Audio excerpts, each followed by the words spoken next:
we, I think, are good to go. Okay, since we're now live, we'll call the meeting to order. Anybody with a conflict of interest will declare it at the proper time.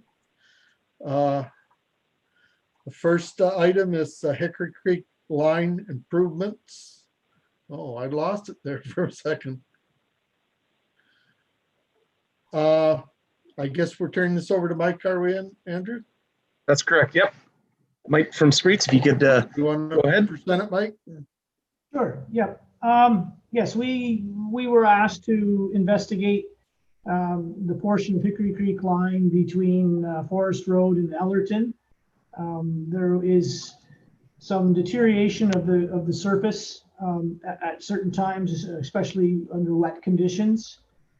We did do a survey of that stretch of road and have done some investigation, including also getting a geotechnical report done to look at the subsurface conditions of the road itself.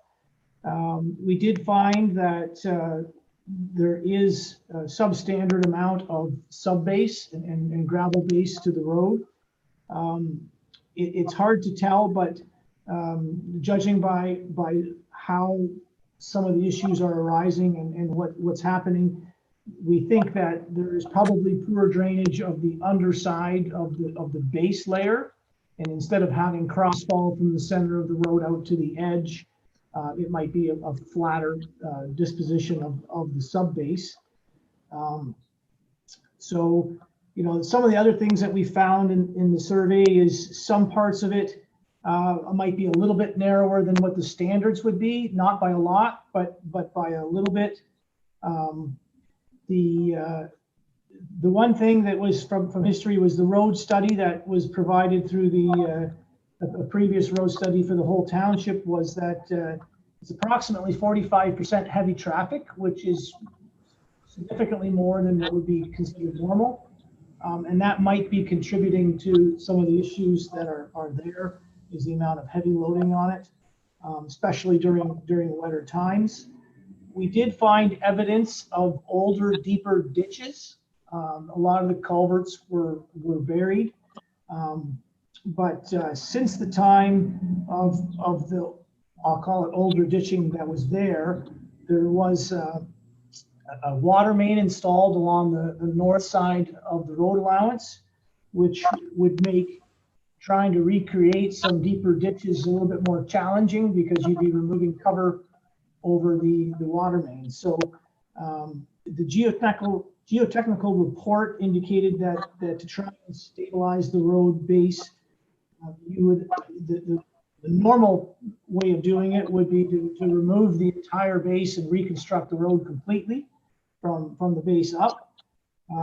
As an alternative to that, because knowing that for a fairly long stretch that could be quite costly, another alternative would be to be putting in sub-drains in combination with adding some additional granular materials to increase the depth of the gravel base that's there, and combining those two to create a more stable base. So upon review with staff, we felt that heading in that direction would certainly be more economical for the municipality to look at. So basically, our recommended design would be to build up the road base with gravel, plow 2 sub-drains down the middle of each lane, so that the road base will drain in a more proper way. There are outlets that we can tie into. There are 4 different locations where there's municipal tile drains that could be utilized. These pipes are are small diameter, so they're not large. You're not going to be overloading existing municipal drain capacity. So you could tie into those, and then on the west end, you would outlet into a steeper, deeper road ditch that dumps into a natural water course by the bridge. So you have several locations where you could do that. In combination with that, if you make the platform, the road, the top width more towards what the standard would be, you would need to do some road ditching on the sides in certain places to try and maintain a certain depth. Now, by going with this alternative, you're not improving the ditch capacity of being able to carry large volumes of water. There was no complaints of flooding by the adjacent landowners. It's different than the other areas of Hickory Creek. So the mandate in this case is to stabilize the road, not prevent flooding. And by doing our alternative proposal versus a complete reconstruction, we're not bringing a large road ditch back that has large volume capacity to carry a lot of water. But with no complaints in the area in that regard, we didn't deem that as necessary. Now there would be laneways that will need to be dealt with. You'll need to reconstruct the approaches to them as they get closer to the road. The new road will be slightly higher because we're adding gravel without removing anything. So you'll have to reconstruct some of those, and as well, some of the old culverts under the laneways would have to be redone for two reasons. One, the laneway is going to be a little higher, and therefore you're going to need a little longer length culvert, as well as some of the old culverts are buried fairly deep, so you'd want to lift them up. So there are culverts included as part of this project in certain areas where it's required. And then also there would be some extensions on road culverts as to get the proper platform and the proper side slopes to where the areas are where these road culverts are. You would want to extend them out to have a proper slope and proper width at the top. You know, there's further discussions that we held. We did some preliminary investigation of the possibility of adding tar and chip or pavement as well. So, you know, from a technical standpoint, that's physically what we found and what we're recommending. And I think I'll stop at that point and open it up to any questions. So this would get the road ready for tar and chip? Yes, I mean, I wouldn't want to do it in the same year. I would do this, let it sit, let it stabilize, ensure that it's doing what it's intended to do before you head down the tar and chip road. But yeah, I would. It would be good enough to do that. Now, if for the pavement option, you would need to. In that case, you would need to do a little bit more improvement to the road itself in terms of its platform width and its height, which then means that you're going to have to do a little bit more road ditching to accommodate that. So there is a bit more of a cost increase, not just straight pavement for the pavement version, but you know, it's still not a complete reconstruction, but you're losing a little bit of the savings that you were achieving in that alternative. Mike, can I ask a question? Yeah, go ahead, Eugene. Okay, about the ditches, have you considered to forget about the ditches and just float it out into the fields? Like, there's not a big ditch like you mentioned. I don't know. We start to see more and more the safety aspect, and also for keeping the roads in good shape. That would help from our view. We actually just had 2 days ago, one of our trucks had to move away because of traffic coming against him, and he had to go in a ditch, and we almost flipped the truck. And I just said at that time, if the ditch, and that's not Hickory Creek line, that was on another road. If the ditch would have been eliminated, it would have been safe. He could have just gone in the field, you know. I don't know. Is that a consideration, Mike? You would see on that stretch, or at least a portion of the stretch where it's flat? In this area, like I said, we're not trying to bring back full road ditches that are a foot at minimum below the field levels. That's a typical standard design where people may have issues with water flooding their property from the road or coming down along the road through the ditch and then finding low spots for it to flood out into the property. So here, all we're doing is sort of maintaining a downward slope to the ditching. Because our platform is going to be a little bit wider, the match point of where the slope will come down might hit at a point that's a little further towards property line. So if the old ditch was 6 inches deep, we're trying to maintain that 6 inches. We just don't want to make the situation worse. So Right. we're doing the minimum possible to maintain what's there and not make it worse. But we're not trying to go in and create a proper road ditch to make it, full size, full capacity. Yep.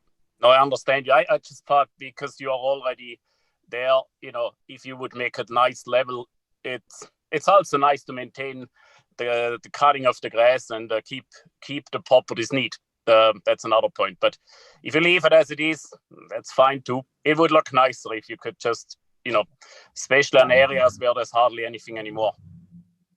Yeah, there'll be some areas where it's going to be flatter than what's there. Some of the areas that are there are quite steep. So you get off the edge of the road and it just drops down a foot or foot and a half, and it's pretty vertical. And we usually try to get 3 to 1 at minimum. There's an area at the east end that's raised up, maybe 100 meters or 50 meters west of the intersection where there's a municipal drain there. Yep. That area is high enough that we have to go a little bit steeper, but we're still quite a bit flatter slope than what was there. So if somebody chose to try and cut that, keep it cut, it would be easier to do so. Yep. Okay. Did you have something, Jackie? I was just wondering, this was in the budget for 2020, was it not? And if so, what did we budget for this project? Can you remind me, Steph? Go ahead, Amanda.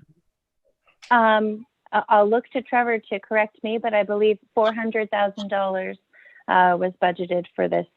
Exactly. I just saw Trevor. 400,000. Yeah, 400,000 in 2019. So it's sitting in reserves.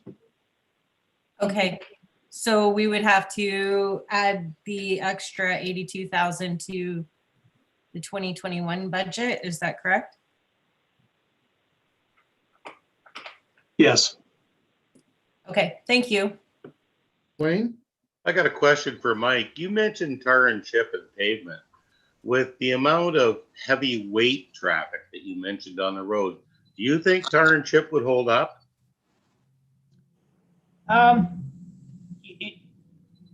It wouldn't hold up as long as what some other roads would.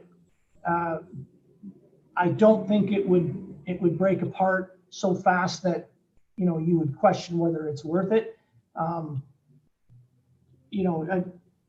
I would first want to see how much you would get an improvement of being gravel first for a year. Okay. And then, Well, yeah, I wouldn't consider it the first year. I guess the second question I have is, this is solely Warwick Township. Lambton Shores is not going to give us a nickel. Am I correct? You're correct. Yeah. Okay. yeah, I mean, we did look at the tar and chip would be just a little under 300,000, so about 290,000 would be the cost of tar and chipping that stretch.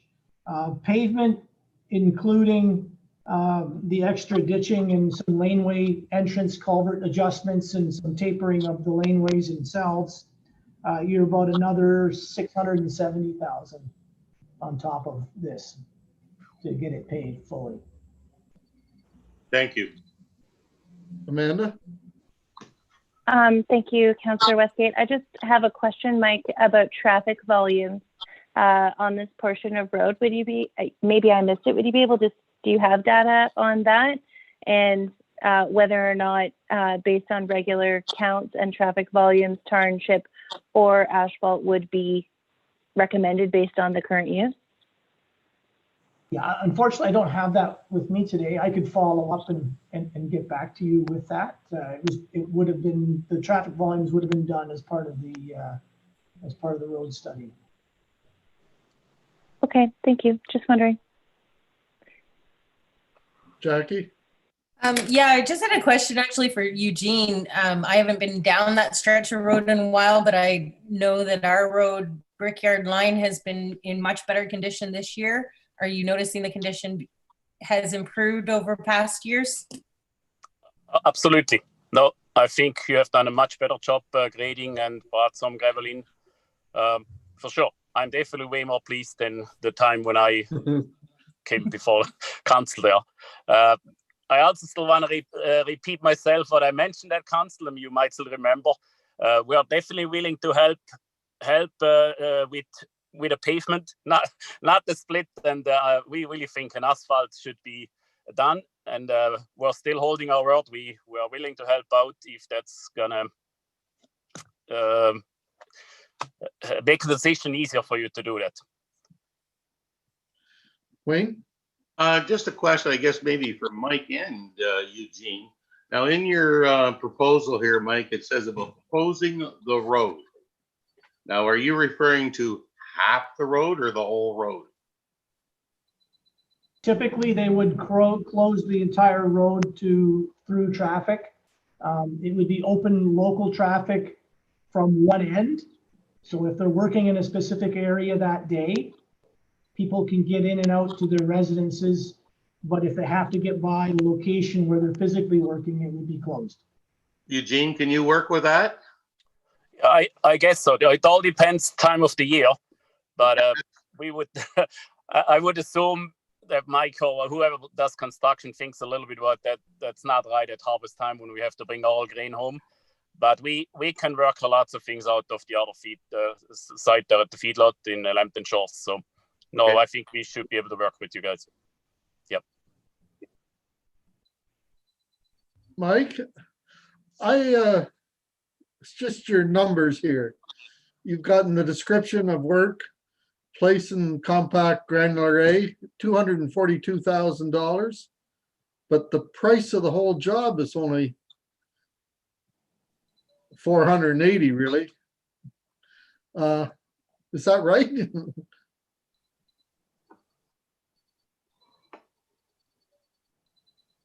Give me a second here. It's number 9. You've got for A gravel, 242,000. Yeah.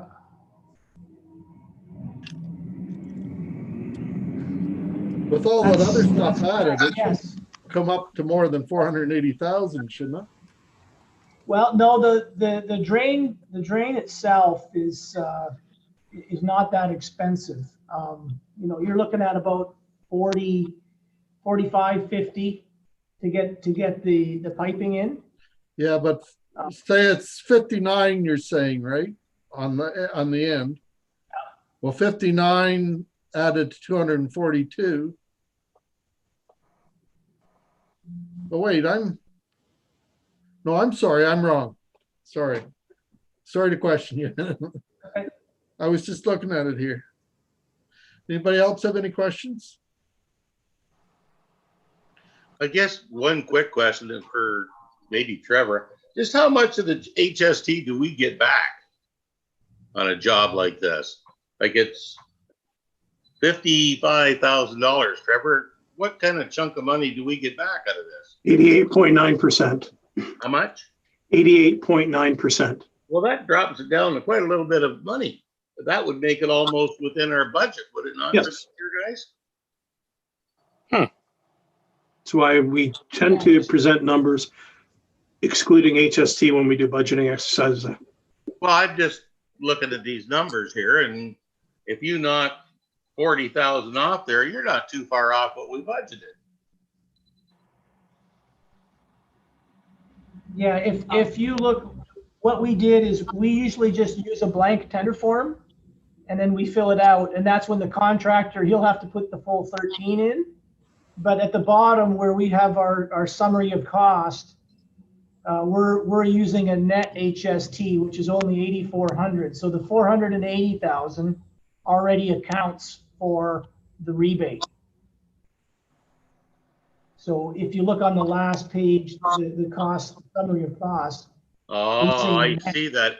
I see that. Engineering ate up any savings. Yeah. I usually get that once in a while. Jackie? Just wondering about timelines for this project. Do we have That was my question too. Did you want to do it this year, Andrew? Completely a council decision. I don't think our intent was to build it this year.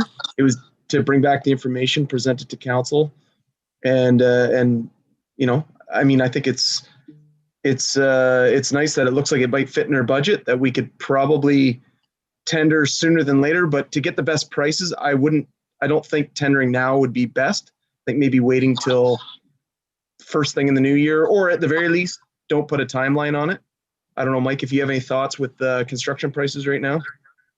Yeah, I think the best pricing would be to tender it, you know, relatively early in the new year for, you know, later next year, later in next year, not in, you know, March or April, anything like that. But building it next year would give the contractors more leeway for the pricing. And I have just one question to clarify, Jerry.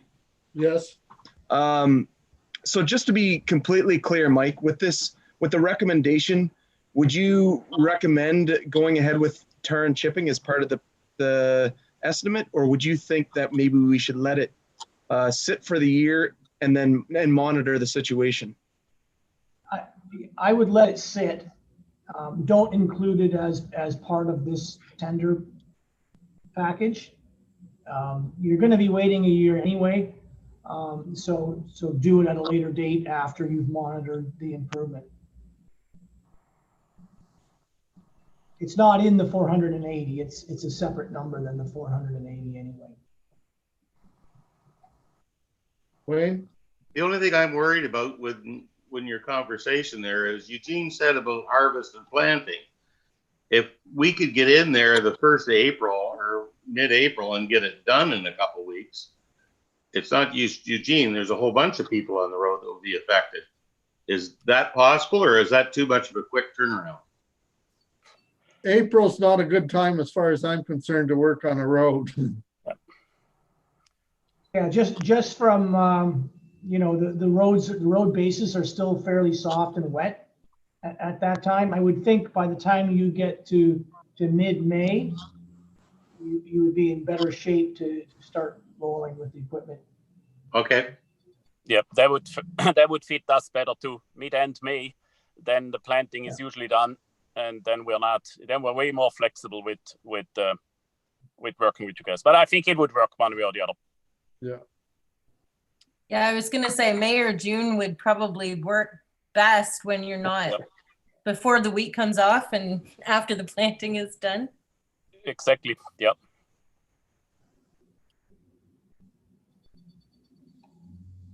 Okay. No other questions? Jerry? Yes. I mean, I don't know if it's my business to know. I still didn't get it exactly dollar-wise. Can Mike explain that again with is that a grant you get? Like, how far are we off if the price of your pavement would be included at the end and with the grant? How much are we missing with your $400,000 budgeted? The $480,000 estimate is with no surface treatment at all. Yep. That's just getting a gravel road that is stable and more to the standard that it should be. If you go to a tar and chip, you're going to be adding an additional $290,000. And if you choose to go to asphalt pavement, you're going to need to do a little bit of extra work in the ditching and the entrances, which means it would be an additional $670,000. So more than double to put the pavement in. Is the 600 that's over the 480 or over the total before? No, that's in addition to the 480. That's 670 is all by itself. 670 plus 480. Is that correct? Yeah. Correct. Okay. And then you're getting a grant on the total? I'm not aware of any grants. Oh, I thought you said something. Okay. It was a joke. There was some discussion No. of a rebate. The rebate is the tax, the HST. Okay. So I got on it. all costs, a municipality gets back everything but 1.7%. So Yep. they're Okay, getting got it. most Yep. of the HST. Thank you. So this would finish our drainage that we've done along Hickory Creek right to Forest Road. No? That is just from Ellerton west. There's Yep. still a chunk of Hickory Creek that has not been done east of Ellerton. Okay. That's it. That's a different, the whole reason for doing that work is a different mandate. You're trying to prevent flooding of adjacent properties. So it's a different type of work.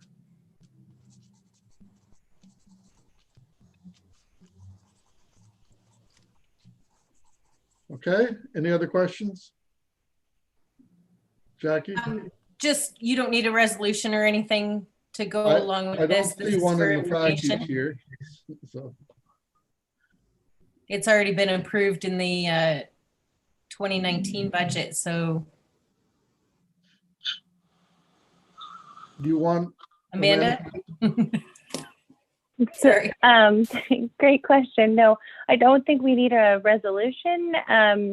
But from a procedural standpoint, I think what we're hearing, and so unless council feels differently, is that we would budget in the draft 2021 proposed budget to account for the price difference. So the additional about $85,000 for the expenditure in the proposed 2021 budget for consideration, unless we receive alternate direction. And Trevor, actually, he unmuted. He may have a comment related to that. No, we were just texting back and forth on that exact topic, but that's exactly what we'll do. Perfect. And that we go to RFP for this project in January. Yes. So we should have a recommendation to do that. I'll Todd? move Sure. that recommendation. Wayne, second. All in favor? Okay. So something will probably happen next year, Eugene. Appreciate that, and appreciate you inviting me for the meeting. Thanks very much. Okay, you're welcome. Thank you. Outstanding. Yeah, bye-bye. Yeah, thanks, Mike. Thank you, Mike. Do we I'm need gonna leave Mike then. for anything else? Okay. Need me for See you later, anything Mike. else? We'll see Okay. Mike again for the drainage meetings. See you in Okay. half an hour. All right. We'll go on to B. Who's presenting this? Amanda?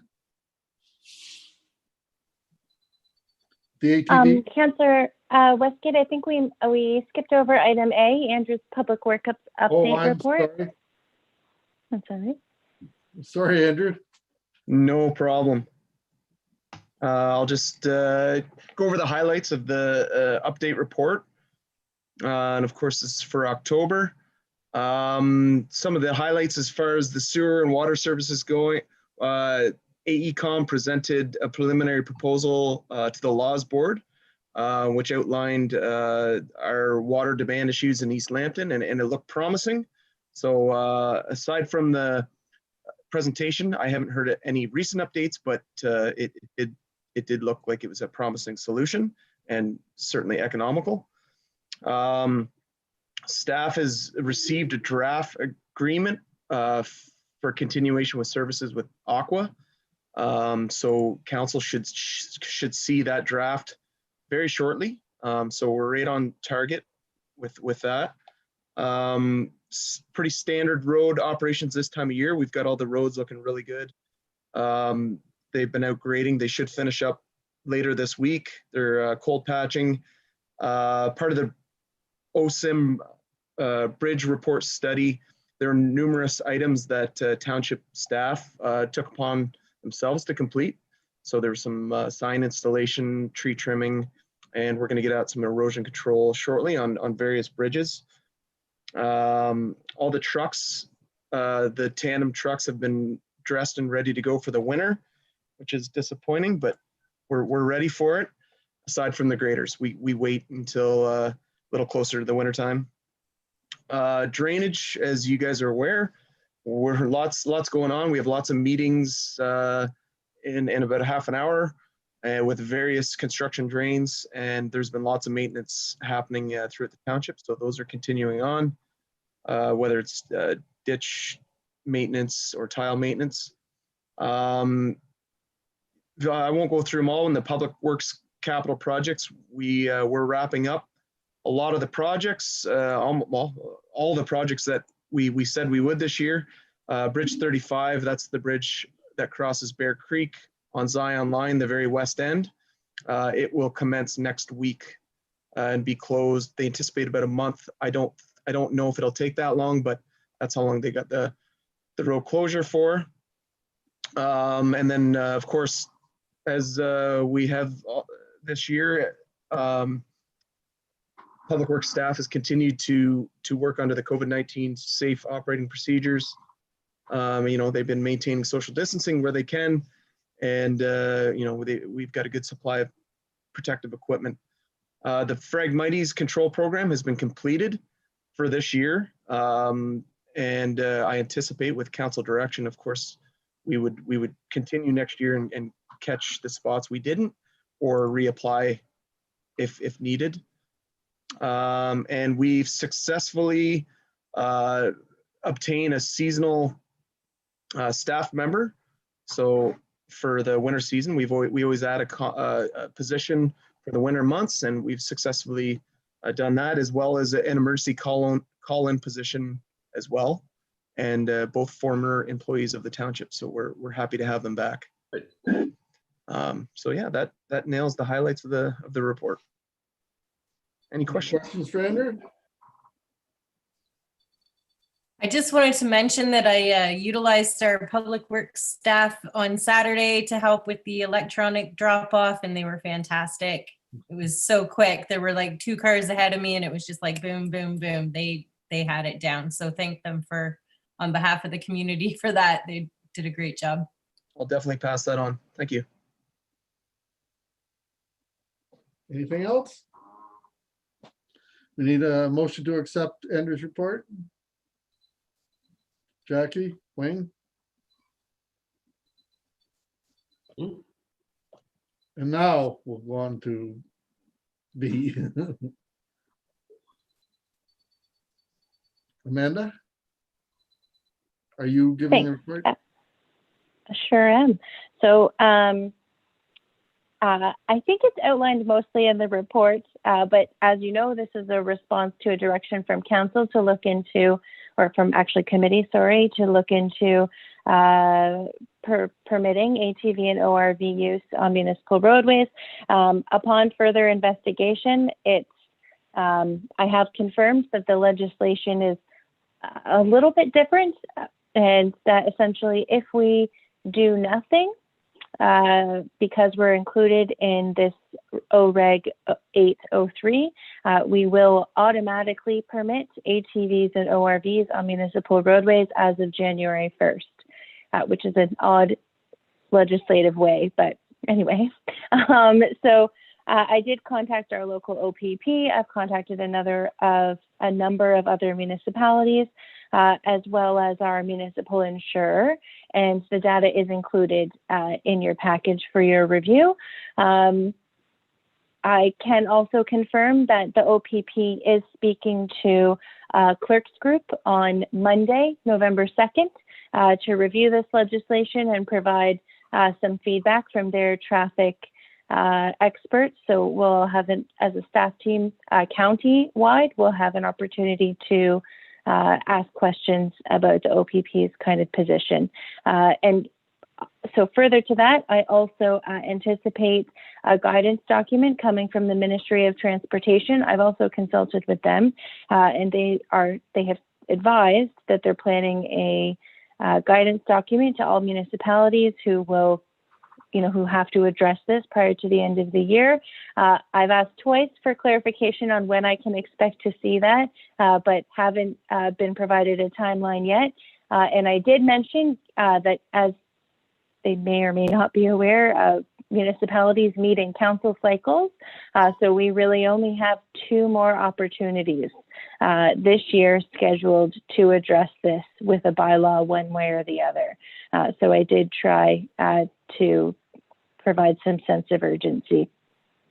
So based on all that and the information that I anticipate is forthcoming, I thought we should provide council with an update based on the research that we've been doing, and request, though, that we, or the recommendation would be to continue to have staff report back as we get more information, so council has more, the full picture when they're considering this decision. Okay, thank you. Any questions? Wayne? Amanda, because this is a provincial order by the MOTO starting January 1st, 2021, does it supersede our 2015 bylaw, or do we have to rescind that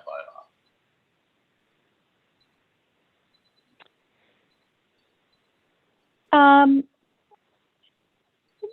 So we don't have a bylaw from 2000. What bylaw are you referring to, Councillor Moran? It was in your notes here, I thought I read, sorry. Wayne, it was brought up to council at that time and it was turned down. We did not make a bylaw to allow it. Right. Oh, you Correct. did, no bylaw was made? No, at the time, I think I was the only one that was in favor of it.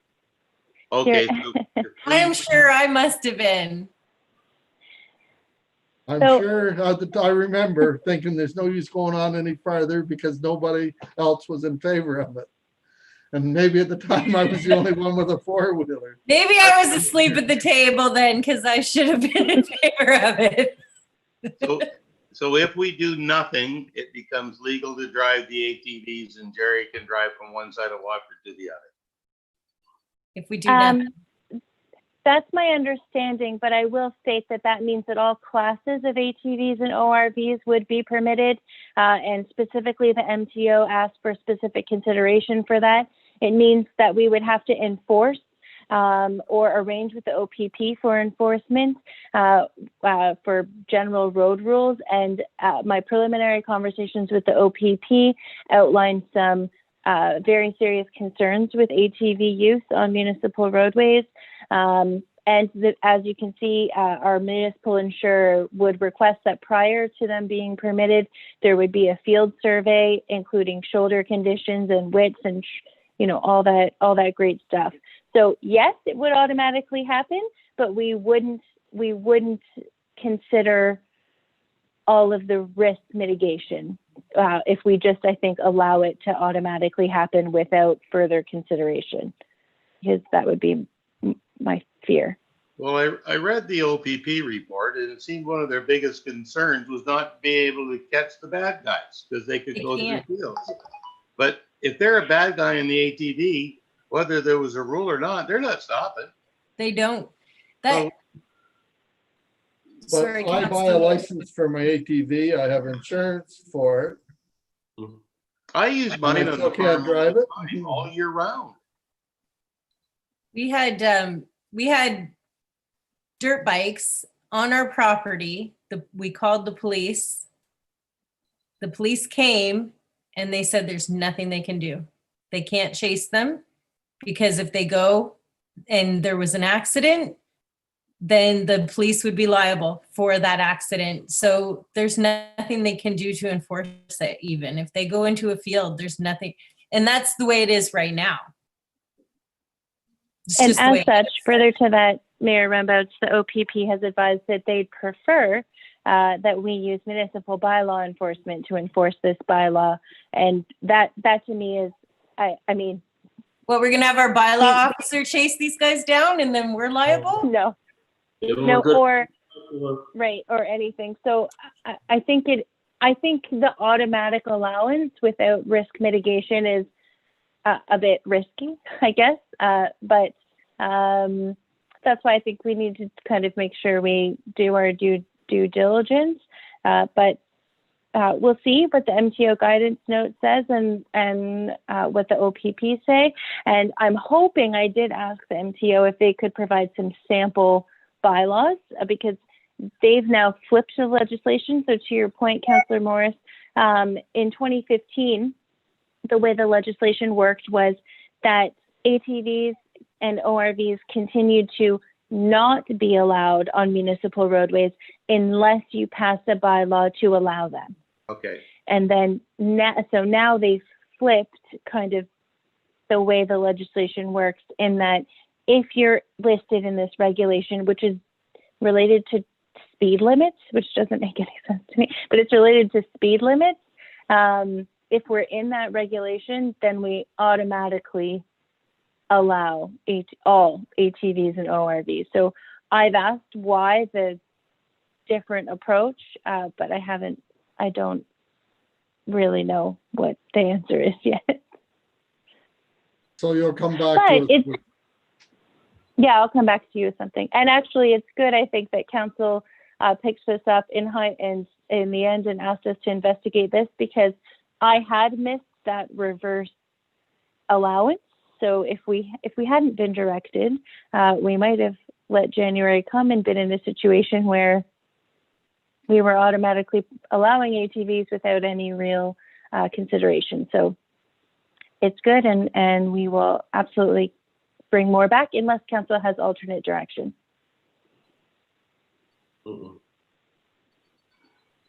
No, bring more back. Do we have a motion on the floor for that? We don't You need a one, motion. do we? We've had I'll move direction. that. Yeah. Or do you want a motion, Amanda? Yes, Yeah. please. I'll move the Todd and Jackie, Perfect. all in favor? Okay. And I think that's it, unless somebody else has something. We'll be back on at 4. Other than, we do need an adjournment motion for this committee. Wayne? Todd? Do you have any delegation? Excellent. All in favor?